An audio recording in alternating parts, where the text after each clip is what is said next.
हम लोग आज स्टार्ट करेंगे बहुत ही आसान टॉपिक के साथ जिसका नाम है इशू ऑफ डिवेंचर्स। अब देखो इशू ऑफ डिवेंचर्स क्या है। सबसे पहली बात, डिवेंचर्स को हिंदी में बोलते हैं ऋण पत्र। ऋण पत्र का मतलब होता है कर्ज देना। तो कर्ज एक्चुअली कर्ज लेना। तो जब कर्ज कंपनी लेती है उसी को बोलते हैं कंपनी को डिवेंचर इशू करना। तो जब गरीब आदमी कर्ज मांगते हैं तो उसे बोलते हैं अरे ये तो कर्ज मांग रहा है, और जब कंपनी कर्ज मांगती है तो उसको बोलते हैं अरे ये तो डिवेंचर्स इशू कर रहा है, कंपनी तो कुछ बड़ा काम कर रहा है। That is called debenture issue करना। तो ये कुछ लोग होते हैं जो लोग कंपनी में आते हैं और वो पैसे देते हैं, लेकिन ये कंपनी के लिए कर्ज है। और जब आप किसी से कर्ज लेते हो तो आपको उस कर्ज पे इंटरेस्ट चुकाना पड़ता है। तो सपोज दैट कंपनी ने कहा कि मैं आपको 8% पर एनम के हिसाब से मैं आपको इंटरेस्ट रेट पे दूंगा, इंटरेस्ट दूंगा। और जब आप किसी से कर्ज लेते हो तो आपको एक टाइम पीरियड भी होना चाहिए जिसके अंदर में आप उसको चुका पाओ उस पेमेंट को। तो सपोज दैट कंपनी ने बोली कि after completion of 5 years I will pay that amount to you. तो ये 5 साल का जो टर्नओवर है, 5 साल का जो टेन्योर है, इस टेन्योर के अंदर, इस टेन्योर के कंप्लीशन पे कंपनी क्या करेगी, वो सारे अमाउंट्स को पे कर देगी सारे डिवेंचर होल्डर्स के पास। अब ये जो इंटरेस्ट का रेट होता है, इस इंटरेस्ट के रेट को हम लोग कूपन रेट के नाम से भी जानते हैं। और ये जो डॉक्यूमेंट्स तैयार हुआ, इस डॉक्यूमेंट्स को हम लोग डिवेंचर्स के नाम से जानते हैं। इसी को प्यार से हम लोग बॉन्ड भी बुलाते हैं।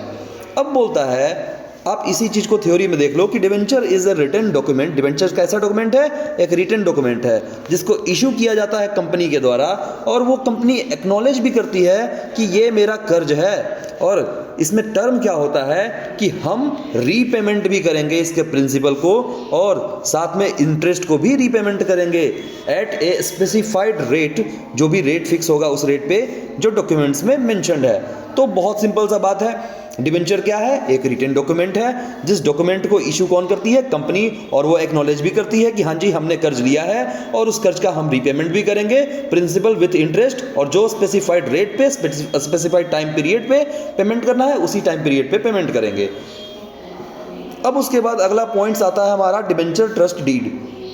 ये डिवेंचर ट्रस्ट डीड क्या होता है कि जब देखो ये लोग इतने सारे हैं और ये सारे लोगों को जब भी कुछ जानकारी चाहिए होगा तो ये हर जानकारी में कंपनी को थोड़े ना आके बोलते चलेगी, एक कंपनी मुझे ना ये जानकारी चाहिए, मेरा पेमेंट मिल भी पाएगा कि नहीं, मेरा पेमेंट होल्ड हो जाएगा, मेरा पेमेंट के साथ क्या दिक्कत होगा, ये बार बार पूछने के लिए तो ये आएगी। तो कंपनी के पास इतना ही काम तो नहीं है कि ये बताते चलेगी। तो उसके लिए कंपनी क्या करती है, कुछ ट्रस्टीज़ को अपॉइंट करती है। वो ट्रस्टी क्या करता है, वो उस पब्लिक के इंटरेस्ट में काम करता है, और जो डिवेंचर को जो भी परेशानियों का सामना करना पड़ता है उसका वो सॉल्यूशन बतला पाता है। तो ये देखो इसका थ्योरी बोलता है, company issuing debentures to the public is required to appoint trustees and execute a trust deed. क्या बोलता है? एक ट्रस्ट डीड भी वो बनाता है, और it is the responsibility of the trustee to protect the interest of debenture holders through the powers granted by the trust deed. मतलब कि उस पावर के अनुसार वो ये कंपनी, वो जितने भी डिवेंचर्स होल्डर है उनको ये एश्योरेंस दिला पाती है कि भाई देखो आपका पैसा में कभी कोई दिक्कत नहीं आएगा, आपका पैसा में कोई त्रुटि नहीं होगा, और जब भी त्रुटि होगा तो उसके लिए हम खड़े होंगे। सपोज दैट कोई कंपनी का एक बैलेंस शीट है, उस बैलेंस शीट में ये कंपनी के कुछ एसेट्स हैं और कंपनी के कुछ लायबिलिटीज़ हैं, साथ में कंपनी के कैपिटल हैं। अब कंपनी अगर सपोज दैट अपने बैलेंस शीट के सारे एसेट को सोल्ड आउट कर देती है तो उस सिचुएशन में क्या होगा कि डिवेंचर होल्डर जो हमारे पड़े हुए हैं यहाँ लायबिलिटी साइड में, इन डिवेंचर होल्डर को पे बैक करने के लिए कुछ नहीं बचेगा। तो पे बैक करने के लिए कुछ नहीं बचेगा तो डिवेंचर तो फिर फंस गया ना पैसा लगा के। तो उसके लिए जो हमारे ट्रस्टीज़ होते हैं वो खड़े होते हैं कि इस सिचुएशन में कभी भी ऐसा बुरा नौबत हमारे नहीं देंगे कि without creating any reserve you can sell out any, मतलब ऑल ऑफ द प्रॉपर्टी। तो आप उतना तो पेमेंट कम से कम बचा के, उतना पेमेंट के लिए कोई भी एसेट बचा के रखोगे जिसमें आप डिवेंचर वाले को पेमेंट कर पाओ। तो ट्रस्टी का काम वही होता है, जिसके चलते हम लोग डिवेंचर ट्रस्ट डीड बनाते हैं। अगला पॉइंट आता है टाइप्स ऑफ डिवेंचर। तो देखो भाई, डिबेंचर्स के कुछ टाइप्स होते हैं। पहला, from security point of view के हिसाब से दो तरह का देखेंगे, सिक्योर्ड और अनसिक्योर्ड। अब देखो, जब भी आप कभी किसी को लोन देते हो तो यू नीड एनी सिक्योरिटी। जब तक आपको उसमें सिक्योरिटी ना मिले तो आप डिबेंचर पे लोन देने का मतलब, किसी को मतलब कर्ज देने का मतलब क्या बनता है? अगर हम किसी को कर्ज दे रहे हैं तो हमको सिक्योरिटी तो चाहिए होगा। सपोज दैट हम किसी सोनार के पास जाते हैं और हमको उससे कुछ कर्ज पे पैसा लेना होता है, तो उसके पास गोल्ड हमको देना पड़ता है कि भाई ये गोल्ड आप रखो, जब तक हम आपको पेमेंट नहीं करेंगे तब तक ये गोल्ड मेरा आपके पास गिरवी रहेगा, और जब हम आपका पेमेंट कर देंगे तो जब आपको हम पेमेंट कर देंगे उस वक्त आप हमको क्या करना, मेरा गोल्ड वापस कर देना। अब ये जो गोल्ड है ये गिरवी पे रखा हुआ है, दिस गिरवी इज कॉल्ड सिक्योर्ड। मतलब उस सोनार का सिक्योरिटी क्या है? यही गोल्ड है जो सामने उसके कस्टमर ने उसको दिया है। तो उसी तरीके से देखो, सपोज दैट ये एक कंपनी है, उसमें हमारे शाहरुख खान साहब हैं, वो अगर कुछ लोन दे रखे हैं तो सिक्योरिटी पे क्या करेंगे? बोलेंगे कंपनी कंपनी कंपनी, जब कभी तुम्हारे पास बुरा वक्त आएगा हम तुम्हारा फर्नीचर लेके चल जाएंगे। उसी तरीके से सल्लू भाई भी क्या किए, कंपनी को लोन दे दिए। अब वो भी सिक्योरिटी के तौर पे कंपनी का फिक्स एसेट्स रख दिए। यहाँ ये कोई नाम नहीं बता रहे हैं कि हम फलाना सामान ही एसेट के तौर पे लेके जाएंगे, जो सामान उनको मिलेगा वही लेके जाएंगे एक्सेप्ट फर्नीचर, क्योंकि फर्नीचर तो शाहरुख खान लेके चले जाएंगे। और एक है मिस्टर भोलू। ये भोलू क्या बोल रहा है कि भाई हम लोन तो देंगे पर आपको कोई सिक्योरिटी आपसे हम नहीं लेंगे। तो इनका जो ये सिक्योरिटी पर्पज से अगर देखा जाए डिबेंचर, तो वो अनसिक्योर्ड है। इसको बोलते हैं नेकेड, जिसमें कोई भी सिक्योरिटी नहीं है, ये एकदम खाली पड़ा हुआ है। लेकिन जो सिक्योर्ड वाला है, वो सिक्योर्ड वाला क्या है? किसी न किसी एसेट से सिक्योर्ड है कि अगर उसका पैसा ना मिला तो वो क्या लेके जाएगा। तो अगर स्पेसिफिक एसेट का बात करें हम, तो स्पेसिफिक एसेट का जब हम बात किए, जैसे शाहरुख खान के बारे में बात किए, इनके लिए क्या है? ये फिक्स चार्ज है। और अगर कोई स्पेसिफिक एसेट का बात हम नहीं करेंगे तो this is our floating charge. Like ये देखो, कोई सल्लू साहब के लिए ये फिक्स एसेट्स बोले, लेकिन कोई स्पेसिफिक एसेट तो यहाँ पे नहीं है, तो ये फ्लोटिंग चार्ज है। अब अगर रिडम्पशन पॉइंट ऑफ व्यू से देखें, तो रिडम्पशन पॉइंट ऑफ व्यू से होता है कि आप कौन से डिवेंचर को रिडीम कर सकते हो और किसको नहीं कर सकते हो। रिडीमेबल का मतलब क्या कि company has to repay the money, company को उसका पैसा वापस करना पड़ेगा। और इरिडीमेबल का मतलब क्या होता है कि perpetual, only repayable at winding up of the company. जब कंपनी वाइंडिंग अप मतलब कंपनी बंद होने के कगार पे आ गई, उसी वक्त आपको रीपेमेंट करना पड़ेगा। रिडीम का मतलब क्या होता है? रीपे। तीसरा, from registration point of view. Registration point of view से क्या होता है कि एक तो होता है रजिस्टर्ड डिवेंचर, दूसरा होता है बियरर डिवेंचर। रजिस्टर्ड डिवेंचर क्या होता है? सपोज दैट कंपनी ने शाहरुख खान को कोई डिवेंचर इशू किया और उस डिवेंचर पे उसका एक सर्टिफिकेट भी दे दिया उसके नाम से, तो इसका मतलब शाहरुख खान उस डिवेंचर को ओन करता है, और जब भी कभी पेमेंट का बारी आएगा तो वो सिर्फ शाहरुख खान को ही पेमेंट कंपनी करेगी और दूसरे किसी को नहीं करेगी। तो ये रजिस्टर्ड डिवेंचर हो गया। लेकिन एक डिवेंचर होता है बियरर डिवेंचर। इसका मतलब उसके जो सर्टिफिकेट्स होते हैं उस पर किसी का नाम मेंशन नहीं होता है, उसके कागजात पे किसी का नाम नहीं होता है। तो अगर मान लो ये कृष नाम का व्यक्ति उस कागज को उठाया और जिसके पास भी ये होल्ड कर रहा था उससे कृष लिया और ले जाके कहीं भी जाके वो कंपनी में जाके पैसा मांग लिया, तो उसको पैसा मिल जाएगा। तो ये हो जाएगा कैसा डिवेंचर? Bearer debenture. मतलब बियरर डिवेंचर का मतलब ऐसा डिवेंचर हो गया जो डिवेंचर पे किसी का मतलब जिसके हाथ में जो उसको होल्ड कर रखा है उसी का अधिकार है। लेकिन रजिस्टर्ड डिवेंचर ऐसा नहीं है। रजिस्टर्ड डिवेंचर में जिसके नाम से वो डिवेंचर है उसी को वो पेमेंट मिल पाएगा, सबको नहीं मिल पाएगा। फिर नेक्स्ट बात आता है for convertible point of view से। तो कन्वर्टिबल पॉइंट ऑफ व्यू से हम देखेंगे क्या?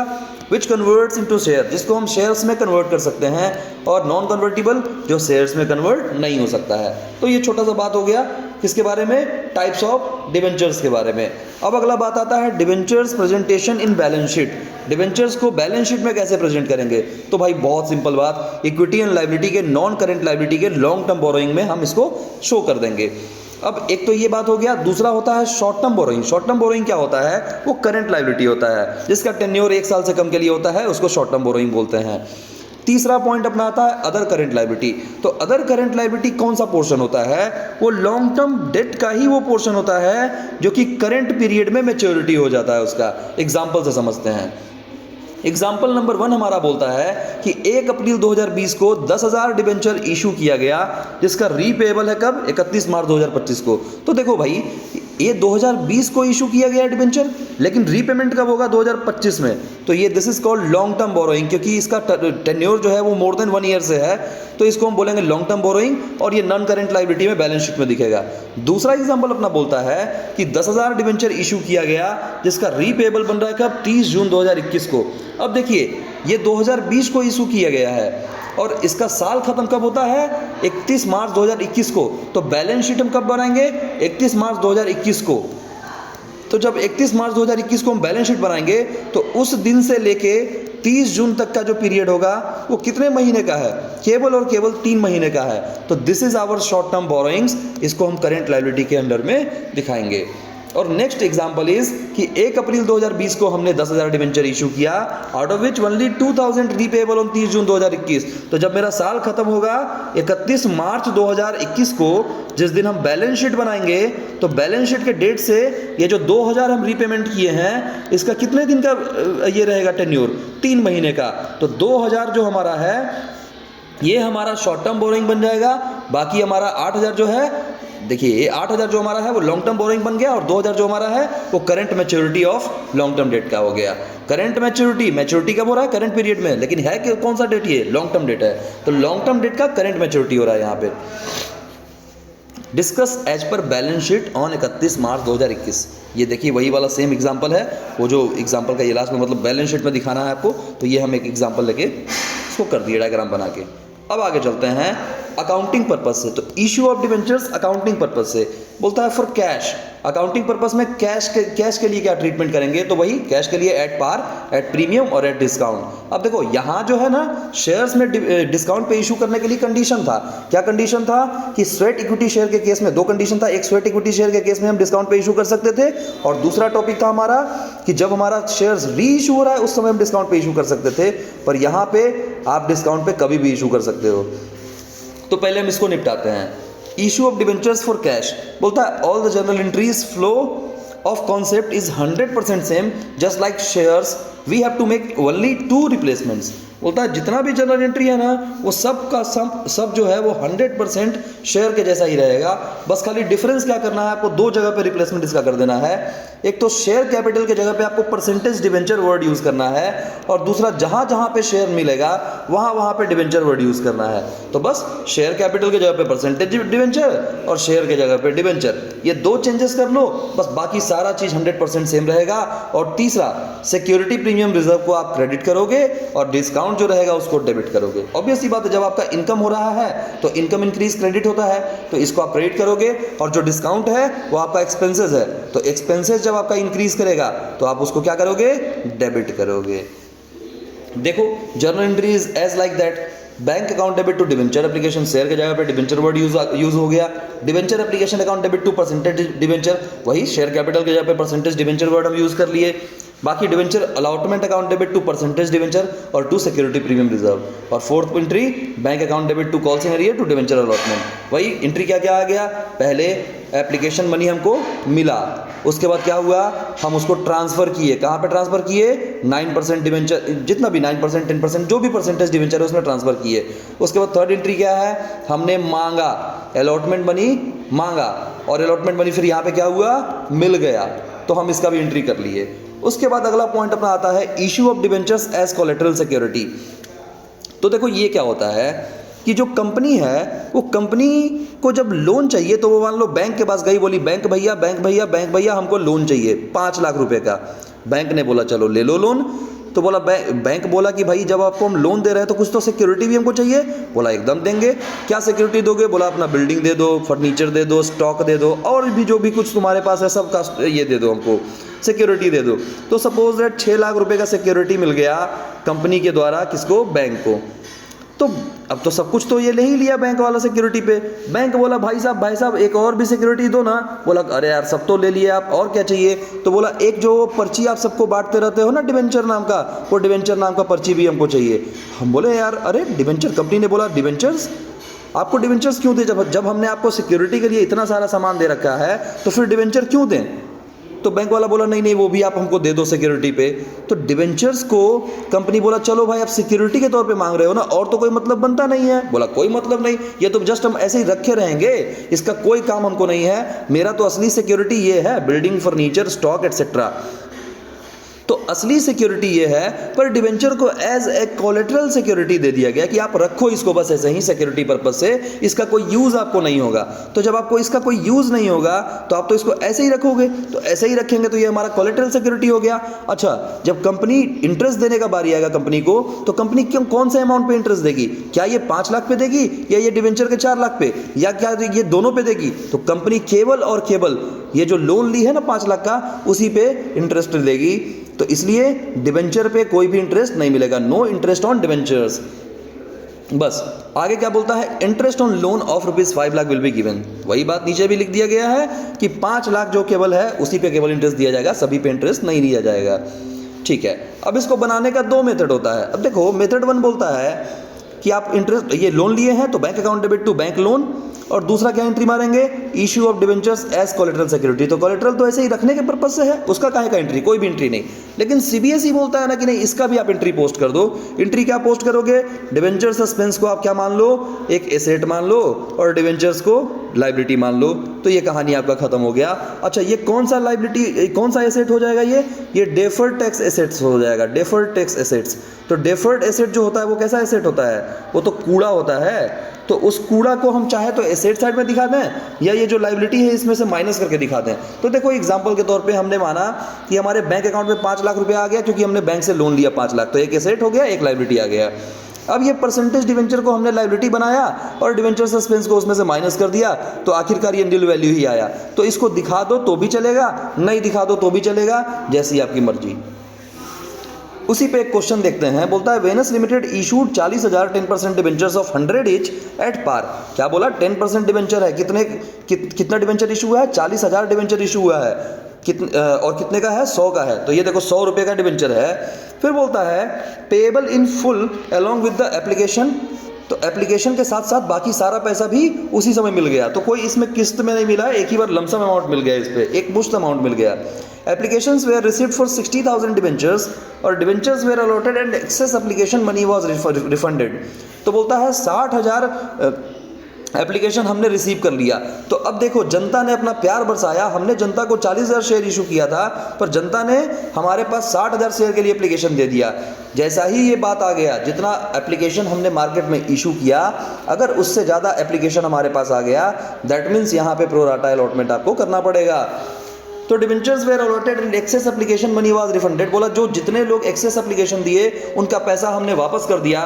पास journal entries in the books of the company. बहुत सिंपल सा बात है, 60,000 हमारा एप्लीकेशन मनी था, 60,000 शेयर डिवेंचर्स पे एप्लीकेशन आ गया, और 40,000 को हमको रखना है, बाकी को वापस करना है। तो देखो हमने कितना रिसीव किया, हमने रिसीव किया 60,000 गुने 100, तो हमारे पास कितना पैसा आ गया, 60 लाख। लेकिन शुड बी रिसीव्ड, कितना हमको रिसीव करना चाहिए था, तो 40,000 गुने 100, यानी हमको 40 लाख रिसीव करना था। तो रिफंड कितना करना पड़ जाएगा, 20 लाख को रिफंड करना पड़ जाएगा। बस इसी का एंट्री देख लेते हैं। तो जब एप्लीकेशन मनी हमको मिला, bank account debit to debenture application and allotment 60 lakh, लेकिन हमको उसको तो वापस भी करना है 20 लाख को, तो 20 लाख को टू बैंक करके वापस कर दिए, और बाकी डिवेंचर एप्लीकेशन वाले पैसे को डिवेंचर्स अकाउंट में ट्रांसफर कर दिए। तो debenture application and allotment account debit to 10% debentures account हो गया। ये क्वेश्चन खत्म। दूसरा क्वेश्चन बोलता है iron products limited issued 5,000 9% debenture. कितना डिवेंचर इशू हुआ, 5,000। नाम क्या है, 9% डिवेंचर। कितने का वो डिवेंचर है, तो 100 रुपये ईच है, और कितने प्रीमियम पे इशू हुआ है, 40 रुपीज़ पे। तो ये देखो 100 रुपये का डिवेंचर, 40 रुपये प्रीमियम। आगे क्या बोलता है क्वेश्चन में, कैसे कैसे पैसा मिला है उसका, तो 40 रुपया मिला है including premium of ₹10 on application. तो 40 रुपया मिला है एप्लीकेशन टाइम में, लेकिन इसमें 10 रुपये का प्रीमियम भी जुड़ा हुआ है। तो एप्लीकेशन टाइम में कितना पैसा मिला, 30 रुपया फेस वैल्यू, 10 रुपया प्रीमियम का, बाकी 45 including premium on 15 premium of ₹15 on allotment. तो 45 में से 15 रुपया प्रीमियम का पैसा है। तो 30 रुपये हमारा अलॉटमेंट का फेस वैल्यू है, बाकी 15 रुपये प्रीमियम का वैल्यू है। Balance as first and final call, तो बाकी का जो बैलेंस है वो फर्स्ट एंड फाइनल कॉल पे है। तो अब आपको दिमाग ये लगाना पड़ेगा कि 100 का फेस वैल्यू है, जिसमें से 30 एप्लीकेशन पे है, 30 अलॉटमेंट पे है, तो 30 60 हो गया, यानी बाकी का 40 फेस वैल्यू का हम फर्स्ट एंड फाइनल कॉल पे हम मांगे होंगे पैसा। लेकिन अभी तो इसको चाहिए प्रीमियम कितना 40 ना, और एप्लीकेशन के टाइम पे 10 रुपये का प्रीमियम मिला, अलॉटमेंट के टाइम पे 15 रुपये का प्रीमियम मिला है, तो दोनों मिला के 25 हो गया। तो बाकी का 15 जो और है वो फर्स्ट कॉल के टाइम पे आपको मिल जाएगा। तो ये आपको एज्यूम करके देखना पड़ेगा और इन चीज़ों को समझना पड़ेगा। बाकी जनरल एंट्री पास कर देते हैं। तो bank account debit to debenture application account, और debenture application account debit to 9% debenture और टू सिक्योरिटी प्रीमियम रिजर्व, क्योंकि यहाँ तो सिक्योरिटी प्रीमियम भी मिल रहा है एप्लीकेशन के टाइम पे। तो यहाँ पे तो डिवेंचर्स अकाउंट में केवल फेस वैल्यू जाएगा, बाकी जो एक्स्ट्रा सिक्योरिटी प्रीमियम का अमाउंट है वो सिक्योरिटी प्रीमियम रिजर्व अकाउंट में चला जाएगा। फिर उसके बाद डिवेंचर अलॉटमेंट मनी हम मांगेंगे। तो जब मांगेंगे तो debenture allotment account debit to 9% debenture to security premium account, क्योंकि यहाँ भी प्रीमियम है तो सिक्योरिटी प्रीमियम में आएगा पैसा। उसके बाद नेक्स्ट एंट्री जब हमको मिल जाएगा अलॉटमेंट का पैसा, तो bank account debit to debenture allotment account, और उसके बाद डिवेंचर फर्स्ट कॉल मनी जो हमारा है उसको मांग लेंगे और उसको भी हम पैसा उसका भी मिल जाएगा हमको। हिसाब किताब इसका क्लोज हो गया। तो ये बहुत सिंपल सा टॉपिक है, ये कोई बहुत बड़ा टॉपिक नहीं है। तीसरा क्वेश्चन बोलता है कति limited issued 8,000 9% debenture of 100 each. कति लिमिटेड 8,000 डिवेंचर इशू की है 9% के हिसाब से 100 रुपये 9% डिवेंचर उसका रेट है, रेट ऑफ इंटरेस्ट है, और 100 रुपये पर डिवेंचर है एट ए डिस्काउंट ऑफ 10%। 10% का उस पर डिस्काउंट भी है। The full amount was payable on application. Applications were received for 9,000 debentures and allotment was made on pro rata basis. सीधी सी बात है भाई कि 8,000 के लिए मार्केट में इशू किया गया और 9,000 के लिए एप्लीकेशन आ गया, तो 1,000 एक्सक्यूज मी, तो 1,000 डिवेंचर एक्सेस आ गया है उसका एप्लीकेशन। तो उसको हम क्या करेंगे, उसको प्रोराटा बेसिस पे उसका अलॉटमेंट करना है हमको। ठीक है, 100 रुपये का डिवेंचर है, हमने मार्केट में उसको कितने का इशू किया है, हमने उसको 10% डिस्काउंट पे इशू किया है। मतलब 100 का 10% कितना हो जाएगा, 10 हो जाएगा। तो 100 में से 10 गया तो 90 बचा, तो 90 पे हमने उसको इशू किया, ये देखो, और वो लमसम पे है। तो पैसा कितना आएगा एप्लीकेशन के टाइम में, 9,000 गुने 90 to debenture application and allotment. Debenture application and allotment, discount on issue of debenture. ये क्यों हुआ, क्योंकि हमने उसको डिस्काउंट पे इशू भी किया है। क्योंकि 8 यहाँ पे जब हम 9% डिवेंचर लिखेंगे तो ये तो मेरा पूरा 8,000 फेस वैल्यू पे रहेगा, 100 पे रहेगा। तो 8,000 को 100 पे फेस वैल्यू पे लिए, तो बाकी 10 का जो डिस्काउंट करेंगे उसको डेबिट भी करना पड़ेगा। और जितने लोग को पैसा वापस किए, 1,000 डिवेंचर वाले को पैसा वापस किए, तो 1,000 × 90 90,000 रुपये का पैसा वापस हो गया। तो ये भी क्वेश्चन कंप्लीट हो गया। नेक्स्ट क्वेश्चन में चलते हैं। Green limited purchased the asset of a strong limited for ₹40 lakh. 40 lakh रुपए का ग्रीन लिमिटेड ने एक किसी, मतलब स्ट्रॉन्ग लिमिटेड है जो हमारा वेंडर, उसका बिजनेस खरीद रहा है जिसका एसेट है 40 लाख का और उसका लायबिलिटी है 7 लाख का। तो किसी बिजनेस का अगर हम 40 लाख का एसेट खरीदते हैं और 7 लाख का लायबिलिटी भी खरीदते हैं, तो कुल मिला के 33 लाख का एसेट मेरे पास, नेट एसेट हमारे पास आया। अब ये 33 लाख का नेट एसेट जो हमारा आया है, जिसको हमने कितने में खरीदा, तो at an agreed value of ₹32,40,000, यानी कि हमने उसको 32,40,000 में खरीदा है। यानी हमको 60,000 का क्या हुआ, उस एसेट को खरीदने में प्रॉफिट हुआ। तो जब उसको 60,000 का प्रॉफिट हुआ तो उसको हम दिखाएंगे कैसे, तो बोलता है ये देखो, एसेट नाम का मेरे पास एसेट आया तो एसेट इंक्रीज डेबिट, लायबिलिटी आया तो लायबिलिटी इंक्रीज क्रेडिट, और बाकी देखो 40 में से 7 गया तो 33 बच गया। लेकिन हमने उसको खरीदा कितने में, जिसको खरीदा वो मेरा लायबिलिटी बन गया। स्ट्रॉन्ग लिमिटेड को हमने लायबिलिटी बना के उसके पीसी अमाउंट को, परचेस कंसिडरेशन अमाउंट को क्रेडिट कर दिया 32,40,000 से, तो 60,000 हमारा क्या बन गया, कैपिटल रिजर्व। मतलब हमने 33 लाख का सामान 32,40,000 में खरीद लिया। तो हमारा क्या हुआ, हमारा 60,000 का प्रॉफिट हो गया। ठीक है, उसके बाद अगला एंट्री क्या पास करेंगे, उनको पेमेंट करेंगे। तो जब पेमेंट करने जाएंगे तो ये 32,40,000 देंगे क्या, डिवेंचर इशू करके। अब कितने नंबर का डिवेंचर इशू करेंगे उनको ये देखना है। तो ये देखो, हमको देना है 32,40,000 और हमारा डिवेंचर कितने का है, 10% डिस्काउंट पे इशू हो रहा है ना debenture, at a discount of 10%। तो 32,40,000 को अगर हम 100 - 10% ऑफ 100, तो ये हमारा 10 आ जाएगा। तो 32,40,000 को अगर 90 से डिवाइड कर देंगे तो नंबर ऑफ शेयर हमारा निकल के आ जाएगा। ये देखो नंबर ऑफ डिवेंचर हमारा कितने का है, 32,40,000 डिवाइड बाई 90, तो 36,000 डिवेंचर हमारे पास निकल के आ गया। अब इसके फेस वैल्यू पे इसको हम क्रेडिट करेंगे 36 लाख को, तो बाकी डिस्काउंट पे कितना कर देंगे क्रेडिट, 36,000 इंटू 10 इक्वल्स टू 3,60,000, और स्ट्रॉन्ग लिमिटेड नाम का लायबिलिटी डिक्रीज हो जाएगा 32,40,000 से। नेक्स्ट क्वेश्चन हमारा है Neeraj limited took over business of Ajay enterprises. ये कौन है, ये आप हो गए, ये हम लोग हो गए। हम लोगों ने अजय इंटरप्राइजेज जो कि एक वेंडर है जिसका बिजनेस खरीद रहे हैं 1 अप्रैल 2020 को। Details of the agreement regarding the assets and liability to be taken over. क्या क्या बोलता है कि जितने भी बुक वैल्यू के हैं पहले तो इसको खत्म करो, क्योंकि बुक वैल्यू पे तो हम किसी भी एसेट और लायबिलिटी को टेकन ओवर करेंगे नहीं, हम किस पे करेंगे, एग्रीड वैल्यू पे। तो हमने इसका building, plant and machinery, stock, trade receivable, इतना एसेट खरीदा, ये सारा हमारा एसेट है, और लायबिलिटी ये नीचे वाला 2 है। तो हमने एसेट कितने का खरीदा, तो 35 lakh plus 8 lakh plus 4 lakh plus 4 lakh, तो 8 4 12 4 16 16 16 51 लाख का हमने एसेट खरीदा। और हमने लायबिलिटी कितने का खरीदा, 3 1 4 लाख का, 4 लाख का हमारा लायबिलिटी हो गया। तो हमारा नेट एसेट कितने का निकल के आया, हमारा नेट एसेट जो आया वो 47 लाख का निकल के आया। और इस 47 लाख के एसेट को हमने कितने में खरीदा, तो बोलता है it was decided to pay purchase consideration as 7 lakh through cheque, यानी हमको पेमेंट करना पड़ रहा है 7 लाख चेक के थ्रू, प्लस में balance by issue of 2 lakh 9% debenture of 20 each. तो 20 रुपये ईच का डिवेंचर है, वो 2 लाख डिवेंचर भी हमको इशू करना पड़ रहा है, लेकिन ये डिवेंचर 25% प्रीमियम पे है। तो अगर 20 का 25% अगर निकालेंगे तो 5 निकल के आ जाएगा। तो 20 प्लस 5 इक्वल टू 25 हो गया। तो 25 रुपये के हिसाब से इधर 2 लाख, तो 2 लाख गुने 25 दूनी 50, ये 50 लाख इधर हो गया। तो 7 lakh plus 50 lakh is equal to 57 lakh. तो अगर एक बात बताओ, आप 57 लाख में 47 लाख का एसेट खरीद रहे हो, दैट मीन्स आप एक्स्ट्रा पे कर रहे हो। तो एक्स्ट्रा पे कर रहे हो तो इस सिचुएशन में हम ये मान के चलते हैं कि जितना भी एक्स्ट्रा हम पे कर रहे हैं इसका मतलब कंपनी का जरूर गुडविल होगा, उसी गुडविल पे हम उस एसेट को परचेज कर रहे हैं। तो ये जो 10 लाख का एक्स्ट्रा अमाउंट आया, ये कंपनी का क्या हो जाएगा, जिस कंपनी जो वेंडर कंपनी है उसका गुडविल हो जाएगा 10 लाख का। तो उसके गुडविल को 10 लाख से डेबिट करना पड़ेगा। आ जाओ टॉपिक पे आते हैं। ये देखो building account, plant account, stock account, trade receivable, ये सारे एसेट को हमने डेबिट कर दिया, ये सारे लायबिलिटी को हमने क्रेडिट कर दिया।